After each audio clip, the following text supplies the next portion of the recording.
Together with my colleague here, we're gonna show you how you can demo Roger On for your clients.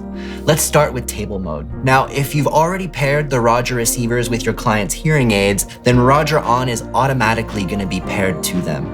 Before we start with the demo of the microphone, it's important that we turn on our external background noise and talk to the client for a little bit so they can see how challenging the situation is.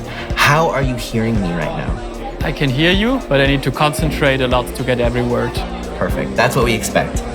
Now, I'm gonna take the Roger On microphone and unmute it and place it in the center of the table. Now I'm gonna talk some more so that the client can hear what it sounds like when Roger On is in table mode and pointing those microphones at me. How am I sounding to you now? Much, much, much better. I can hear you very clear. Perfect. So I'm gonna turn my noise off here. Table mode is fantastic in challenging, noisy environments where the microphones can automatically point at the person who's talking so that your clients feel like they're in the center of the conversation.